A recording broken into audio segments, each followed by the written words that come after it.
उससे बनती है। अच्छा, लीनिएशन, फोलिएशन और बैंडिंग किससे एसोसिएटेड है टर्म्स, किस रॉक से? तो दूसरा सही है। मेटामॉर्फिक रॉक्स में be formed simply by being deep beneath the earth surface subjected to high pressure and the great amount of pressure of the rocks. बिल्कुल, जब पीवीटी चेंजेस होते हैं, बहुत ज़्यादा अमाउंट ऑफ प्रेशर लगता है, तो मेटामॉर्फिक रॉक बन जाता है। Igneous rock is form through cooling and solidification of magma, ये भी सही है। तो गलत कौन सा हुआ? Simple. Lineation, foliation and banding ये हमारे एसोसिएटेड टर्म्स है किससे? मेटामॉर्फिक रॉक से। ठीक है, चलिए, which of the following is not one of the three major types of rock? इनमें से तीन मेजर टाइप ऑफ रॉक कौन सी नहीं है? तो हमने तीन तरह की रॉक पढ़ी है। अच्छा, रॉक की स्टडी को क्या बोलते हैं? तो मैग्नेटिक रॉक हमने नहीं पढ़ी है। ठीक है, इग्नियस सॉलिडिफिकेशन से, लिथीफैक्शन से sedimentary, lineation, foliation and banding से मेटामॉर्फिक। एंड क्या मैंने पूछा था? स्टडी ऑफ रॉक को बोलते हैं क्या? पेट्रोलॉजी। ठीक है, चलो। Third, Meena talks about an example of sedimentary rock, which of the following can it be? यानी एक तरह से आपसे पूछ रहा है कि इनमें से कौन सी सेडिमेंट्री रॉक है, कौन सी अवसादी चट्टान है? गब्रो ग्रेनाइट, बसाल्ट पियमाइस, इग्नियस। ठीक है, और ये इंट्रूसिव इग्नियस है। और जो हमारी कॉन्टिनेंटल क्रस्ट है वो इसी से बनी हुई है, जीसी करके याद किया था हम लोगों ने। मार्बल हमारी मेटामॉर्फिक रॉक है। ठीक है, तो एम से मार्बल, एम से metamorphic. Sandstone, limestone, chalk, shale, coal, ये सब सैंडस्टोन, ये सब क्या है? हमारी सेडिमेंट्री रॉक है। Sedimentary rock are classified into three categories, chemically, mechanically and organically formed. Basalt extrusive igneous rock है, ये एक्सट्रूसिव इग्नियस रॉक। ठीक है, आगे बढ़ते हैं। Fourth, the breaking up of the rocks on the earth surface is called as. तो वैसे हमने पढ़ा नहीं है अभी, कल पढ़ेंगे इसके बारे में। इसको वेदरिंग बोलते हैं। ठीक है, मियांडरिंग भी आप आगे देखेंगे। मियांडरिंग का मतलब होता है सांप की तरह। ठीक है।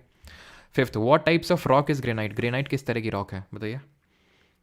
ग्रेनाइट किस तरह की है? तो ग्रेनाइट है हमारी इंट्रूसिव इग्नियस रॉक। याद कैसे रख सकते हैं? एक को याद कर लो, ग्रेनाइट को या बेसाल्ट को। तो हमें पता है कि ग्रेनेटिक रॉक से हमारा कॉन्टिनेंटल क्रस्ट बना हुआ है, इतना हमने पढ़ा था। और बसाल्टिक रॉक से, बसाल्टिक से ओशनिक क्रस्ट बना हुआ है। तो मतलब दोनों ऑपोजिट टाइप है ना, कॉन्टिनेंटल और ओशनिक। तो अगर ग्रेनेटिक इंट्रूसिव होगा तो बसाल्टिक एक्सट्रूसिव होगा, या फिर बसाल्टिक अगर आपने याद कर लिया एक्सट्रूसिव होगा तो ग्रेनेटिक इंट्रूसिव होगा। Simple. Which is the following is the correct match of the column A and the column B? का सही मैच कौन सा है? मैच करिए जल्दी से।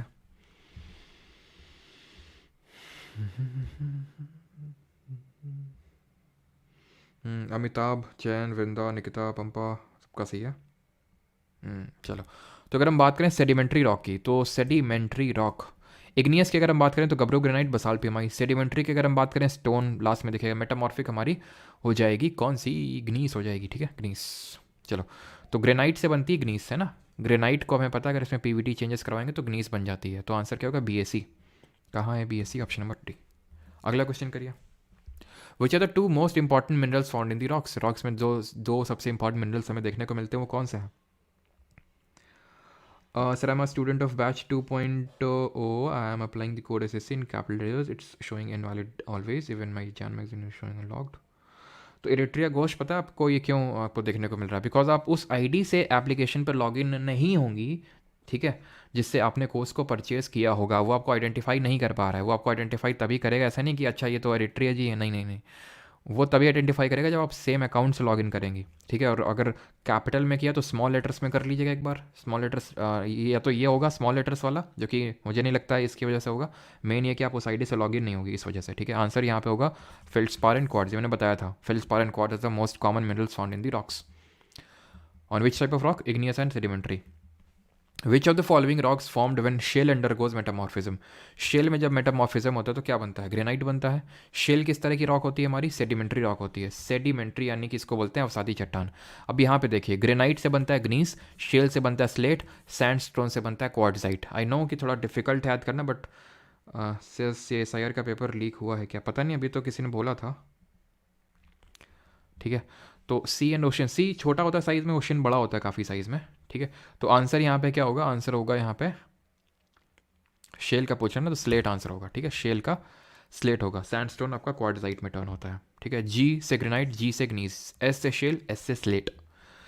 Any natural mass of mineral, और ये क्या है? कन्वर्जन, समझ रहे हैं ना। मेटामॉर्फिक रॉक ही कन्वर्ट होकर बनेगी, बिकॉज पेरेंट रॉक या तो इग्नियस हो सकती है, तो सेडिमेंट या तो सेडिमेंट्री हो सकती है। Any natural mass of mineral matter that makes up the earth crust. तो ये मैंने आपको बताया था कि अर्थ क्रस्ट में जो natural mass of mineral matter है उसको हम रॉक बोलते हैं। It is the definition of rock. Which type of rock can be considered as a biological sedimentary rock? Biological मतलब वही है कि ऑर्गेनिकली फॉर्म्ड। ठीक है, तो ऑर्गेनिकली फॉर्म में कौन आएगी? लाइमस्टोन हमारी तीनों में थी ना। मार्बल तो मेटामॉर्फिक है, ये तो है ही नहीं सेडिमेंट्री। ग्रेनाइट की अगर बात करेंगे, ग्रेनाइट की अगर बात करेंगे तो ये तो gabbro granite, basalt, pumice, igneous rock है, आग्नेय चट्टान है, ठीक है। Which of the following is a characteristic of sedimentary rock, इनमें से क्या विशेषता है अवसादी चट्टानों की? तो लीनिएशन, फोलिएशन एंड बैंडिंग ये तो मेटामॉर्फिक की है, ठीक है, मेटामॉर्फिक की है। Lithification would be the answer, correct answer. अब देख सकते हैं MTS 2022 का ये क्वेश्चन है। Which of the following is an igneous rock usually composed of the minerals. और जो स्टेनो वाले स्टूडेंट हैं, संडे को सेशन है विद टॉपर्स टेलीग्राम पे, परमार SSC टेलीग्राम पे, जो लोग भी स्टेनो की प्रिपरेशन कर रहे हैं उनके लिए स्पेशली, तो बिकॉज कल रिजल्ट आया है, ठीक है, और परमार SSC से काफ़ी टॉपर्स निकले हैं, तो उनके साथ सेशन तो एक बनता ही है। तो विच of the following is an usually composed of the mineral quartz, feldspar, mica, and that is formed when hot molds relatively slowly underground, अंदर ही अंदर वो जाता है। That means talking about intrusive igneous rock या फिर plutonic rocks, ठीक है। तो होगी तो igneous ही, तो एम्फीबिलॉइट तो ये मेटामॉर्फिक होती है, ग्नाइस भी, ठीक है, ये मेटामॉर्फिक हो जाएंगी। सिल स्टोन लगा होगा, सेडिमेंट्री होगी, खत्म, ग्रेनाइट, ठीक है। इग्नियस रॉक है, और इग्नियस हमने देखा था क्वार्ट्ज और फेल्डस्पार से बनती है, तो उससे कर लेते हैं, या फिर हॉट मॉल्टेन जब मैग्मा या फिर लावा कूल डाउन होता है तो सबसे पहले हमारी इग्नियस रॉक ही बनती है, एंड यहाँ पे सिर्फ ग्रेनाइट ही इग्नियस रॉक है। Namita talks about an example of metamorphic rock, which of the following can it be. Namita रूपांतरित चट्टानों के लिए एक उदाहरण के बारे में बता रही हैं, तो ये निम्नलिखित में से कौन हो सकता है?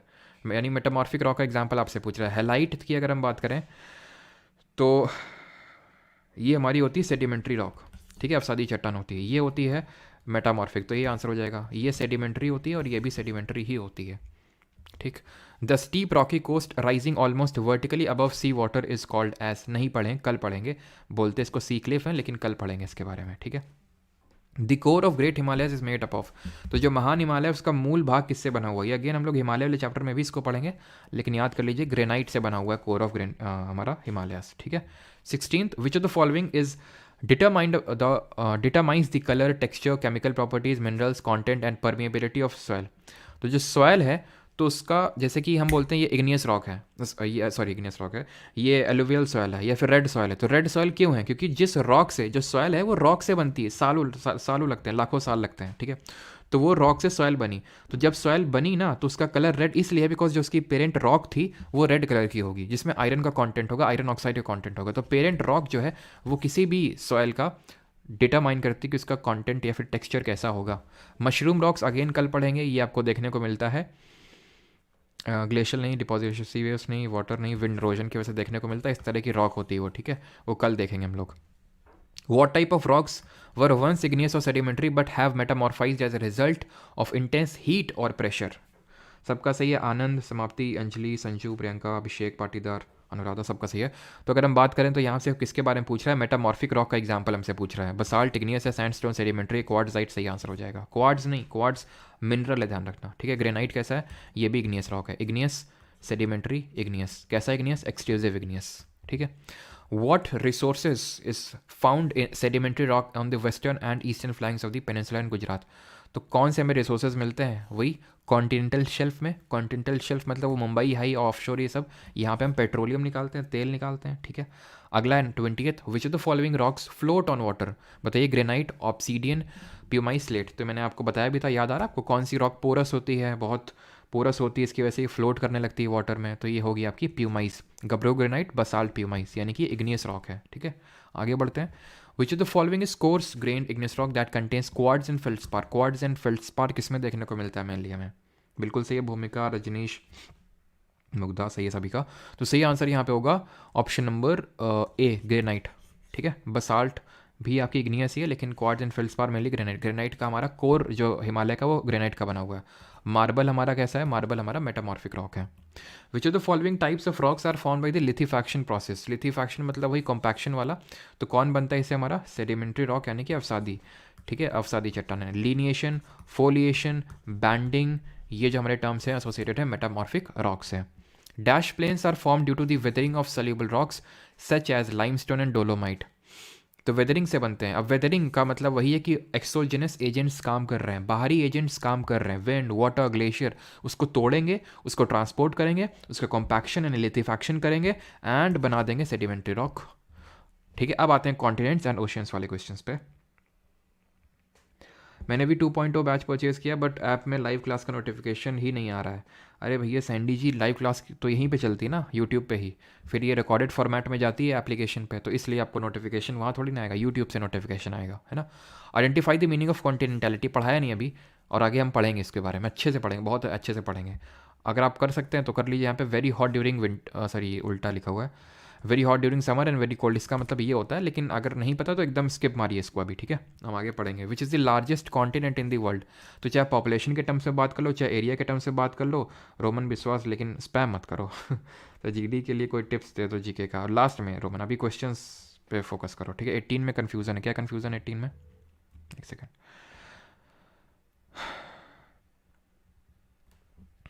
What type of rock was signature?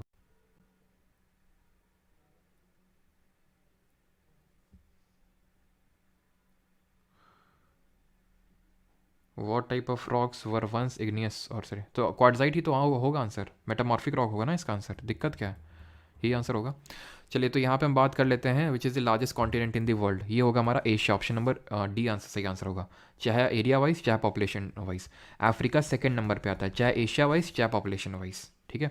अगर हम एरिया वाइज जाएँ तो थर्ड नंबर पे North America, then South America, इस तरह से आते हैं, बट अगर हम पॉपुलेशन टर्म्स में जाएँ तो यूरोप आ जाता है, then North America and then South America.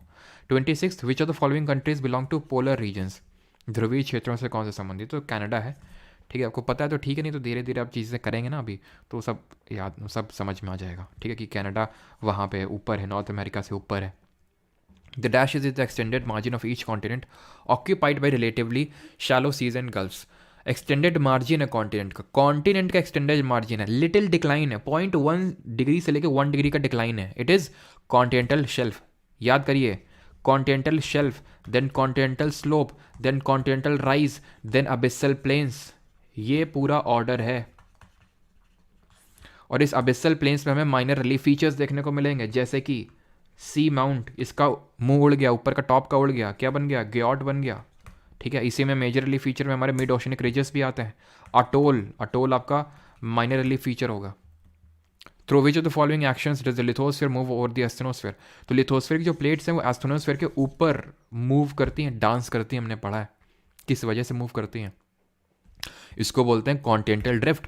Move क्यों करती हैं, फोर्स कौन सा है, तो फोर्स वेगनर जी ने 2 फोर्स बोले थे, कौन से, एक तो पोलर फ्लिंग फोर्स जो कि अर्थ के रोटेशन की वजह से आता है, polar fleeing force, and tidal force जो कि जो मून और सन के ग्रेविटेशनल पुल की वजह से होता है, बट ये सही प्रूव नहीं हुआ। देन आर्थर होम्स ने ये बताया था कि जो कन्वेक्शन करेंट्स डेवलप होते हैं इन द एस्थेनोस्फीयर, तो उसकी वजह से, और वो एनर्जी कहाँ से आती है, रेडियो एक्टिव डिके, यानी रेडियो धर्मी जो क्षय होता है, और रेजिडुअल हीट यानी अवशिष्ट ऊष्मा से वो एनर्जी आती है।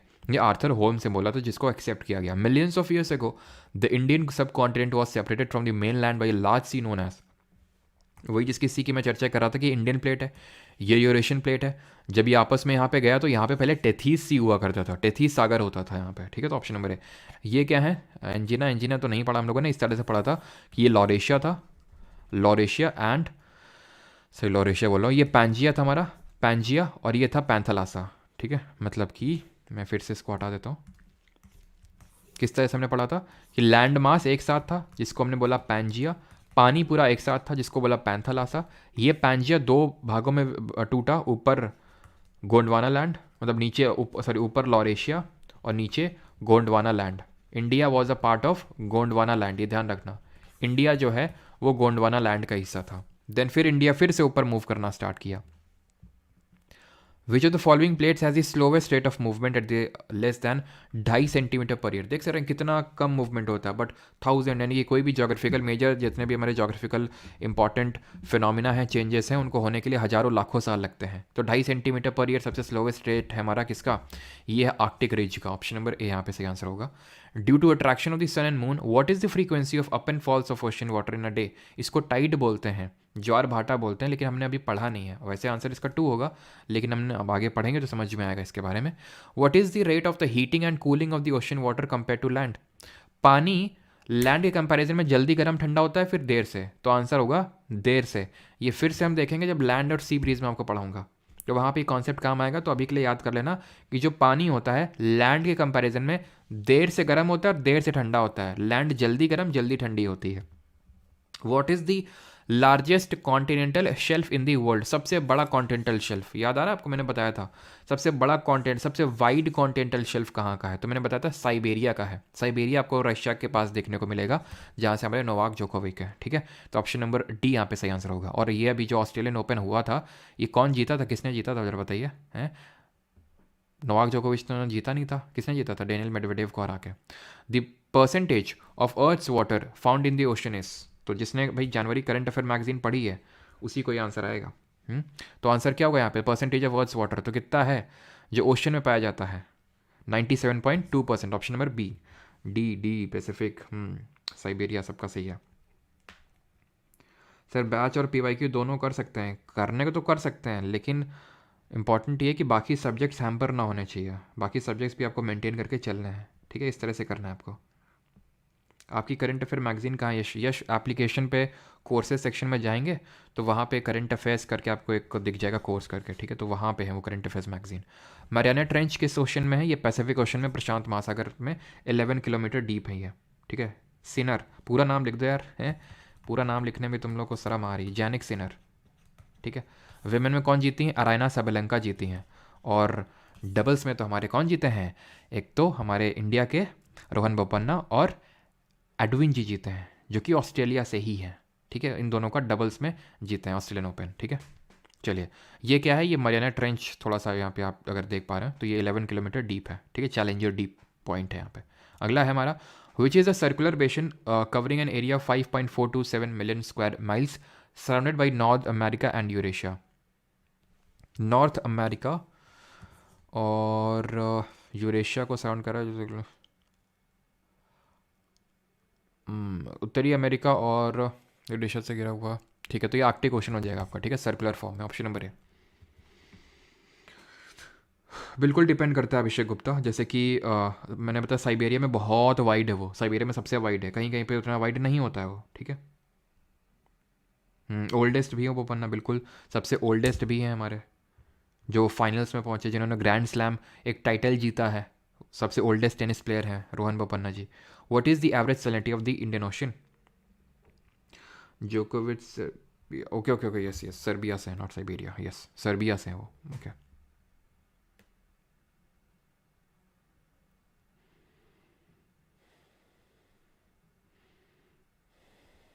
चलो, तो एवरेज सैलिनिटी की बात पूछिए, तो सबसे सलाइन कौन सा था? हमने क्या पढ़ा था? सबसे सलाइन तो हमारा अटलांटिक था, लेकिन अगर हम बात करें इंडियन, तो ये 32 से लेके 37, यानी रफली 35 पार्ट्स पर 1000, यानी 1000 ग्राम अगर ले लेंगे, यानी 1 किलो का पानी ले लेंगे, तो उसमें कितना सॉल्ट कंटेंट है, दैट इज़ उसको बोलते हैं। ये क्या है? ये मैडम क्यों लेटी हुई है यहाँ पे? ये मैडम लेटी हुई है जिस सी में, उसका नाम है डेड सी। डेड सी, जिसको सॉल्ट सी भी बोलते हैं। ये आपको देखने को मिलेगा इसराइल और जॉर्डन के पास। इसराइल और जॉर्डन इसकी बाउंड्री बनाते हैं। ठीक है, एंड ये पूरी तरह से लैंड लॉक्ड है, यानी कि कहीं से ओशन के साथ इसका कांटेक्ट है नहीं, तो इसमें बहुत ज़्यादा सॉल्ट कंटेंट है। और सॉल्ट कंटेंट की वजह से इतना ज़्यादा इसमें बायोंसी, बायोंसी मतलब हमने पढ़ा था उसमें फिजिक्स में कि अपवर्ड फोर्स जो होता है, जो पानी में लगता है, उसको बायोंस फोर्स बोलते हैं, क्योंकि इसमें सॉल्ट कंटेंट इतना ज़्यादा है, इसकी डेंसिटी इतनी ज़्यादा है कि इसमें आदमी फ्लोट करता रहता है। ठीक है, अगला है हमारा ये। ठीक है, तो विच मिनिस्ट्रीज, हम 50 तक क्वेश्चन करेंगे, उसके आगे जितने भी होंगे आप करेंगे। तो which ministry related to deep ocean mission, तो जो हमारा डीप ओशन मिशन है ये ministry of earth sciences undertake कर रही है। Option number A. 39th, identify the odd option in relation to the oceanic layers. Odd option कौन सा है इसमें से? कमेंट क्यों नहीं आ रहा है? बफरिंग हो रही क्या? बफरिंग हुई? नोरा फतेही क्या है सर? अभी बताते तुमको जेके रोलिंग क्या है। ठीक है, ओशनिक लेयर की अगर हम बात करें तो इसमें से हमने कॉन्टिनेंटल शेल्फ भी पढ़ा था, स्लोप भी पढ़ा था, कॉन्टिनेंटल राइज भी, continental shelf, continental slope, continental rise और डीप सी प्लेन्स या फिर अबिसल प्लेन्स। ये ओशनिक स्लोप करके कुछ नहीं पढ़ा था। 40th, oceanic acidification. हाँ, रन भी कर सकते हो, कोई नहीं, रन कर सकते हो, खाना आराम से बैठ के वहीं खाओ, है ना, पढ़ो आराम से, क्या है ज़मीन में रहना। Ocean acidification is the on going decrease in the pH. Chemistry में पढ़ेंगे पीएच वैल्यू होती है power of hydrogen, P stands for power या फिर पोटेंस इन जर्मन लैंग्वेज। तो ये क्या होता है कि पीएच वैल्यू कम हो रही, मतलब एसिडिक हो रहा है, ओशन एसिडिक हो रहा है। ओशन एसिडिक क्यों हो रहा है? बिकॉज कि कार्बन डाइऑक्साइड की जो मात्रा है वो बढ़ रही है। ठीक है, एक सेकेंड। तो कार्बन डाइऑक्साइड की मात्रा बढ़ रही है, बैक पेन जो है बहुत ज़्यादा होता है, किसी के पास अगर कोई रिलीफ हो तो बताओ। ठीक है, कार्बन डाइऑक्साइड की मात्रा बहुत बढ़ रही है, मैंने बताया था, ठीक है, जिसको कि हम क्या बोलते हैं, ओशन एसिडिफिकेशन, जिसकी वजह से कोरल ब्लीचिंग भी हो रही है। ऑप्शन नंबर बी यहाँ पे सही आंसर होगा। 41, the lowest point on earth is called as, तो हमने देखा था कि मरियाना ट्रेंच में Challenger Deep, option number B 11 kilometre deep है। Which water body is present to the south of India, south of India क्या है, इंडियन ओशन है, simple, option number D. 43, the rhythmic rise and fall of ocean, पढ़ा नहीं है but Tide होती है, हम पढ़ेंगे आगे, ट्वाइस अ डे होती है, ठीक है। The process of seepage of water into the ground is called as, water जब अंदर चला जाता है that is called as infiltration, option number A. 45, which water body covers an area of this and makes up only 4.3% of global ocean, only 4.3%, यानी कि वो hint कर रहा है कि हम सबसे छोटे हैं। पैसा में आखिरी में कौन आ रहा था, ए से आर्कटिक, सबसे बड़ा Pacific, Atlantic, Indian, southern and then Arctic, only ये हमें सिग्निफाई कर रहा है कि सबसे छोटे की बात हो रही है। चौधरी साहब सर, क्या अब से one shot current affair monthly video नहीं आएगी? क्यों नहीं आएगी, बिल्कुल आएगी, और कैसी आएगी वो तुम्हें इस मंथ पता चल जाएगा। Which sea is the north western part of the Indian Ocean that covers total area of approximately this miles and forms a part of the major sea route between Europe and India. Major is the north western part, ये Indian Ocean है, इसके north western part मतलब ये क्या है, Indian Ocean का north western, ये है अरेबियन सी, अरब सागर, ठीक है, ऑप्शन नंबर है। 47, बैक पेन सपोर्ट आते हैं, हाँ मैंने देखे थे, वो काम हम करते हैं कि ऐसे ही हैं, उल्टा खड़े हो जाओ सर, अच्छा तोड़वा मत डालना हड्डी वड्डी। Identify the factor that does not affect the salinity of the ocean, को कौन अफेक्ट नहीं करता है, टाइप ऑफ मरीन ऑर्गेनिजम्स, ये इनका कोई इफेक्ट नहीं होता है। विंड अफेक्ट करेगी बिकॉज विंड से हमारे ओशन करंट इन्फ्लुएंस होते हैं और ओशन करंट सैलिनिटी को इन्फ्लुएंस करते हैं, वो हम पढ़ेंगे आगे लेक्चर्स में। रेट ऑफ इवापोरेशन, बिल्कुल, अगर इवापोरेशन ज़्यादा होगा पानी का तो सैलिनिटी बढ़ेगी, क्योंकि फ्रेश वाटर इवापोरेट हो जाएगा, सॉल्ट बचेंगे। प्रेसिपिटेशन बहुत ज़्यादा बारिश होगी तो सैलिनिटी कम होगी, ध्यान रखना, बारिश होगी, प्रेसिपिटेशन होगा तो सैलिनिटी कम होगी, इवापोरेशन होगा तो सैलिनिटी बढ़ेगी, ठीक है। The amount of fresh water, अगर ओशंस जो हमारी रिवर्स हैं वो फ्रेश वाटर लेके आती तो कोस्ट में सैलिनिटी कम होती यहाँ पे, डीप जाओगे तो ज़्यादा होगी। और एक चीज़ ध्यान रखना कि जो सैलिनिटी होती है, ये करो इसको, हाँ ये करो, यहाँ से पता चलेगा। What happens to the salinity of the surface of the ocean, ये थर्ड लास्ट क्वेश्चन है हमारा। अच्छा करते हैं सर, पक्की बात है, यूज़ किया है तुमने?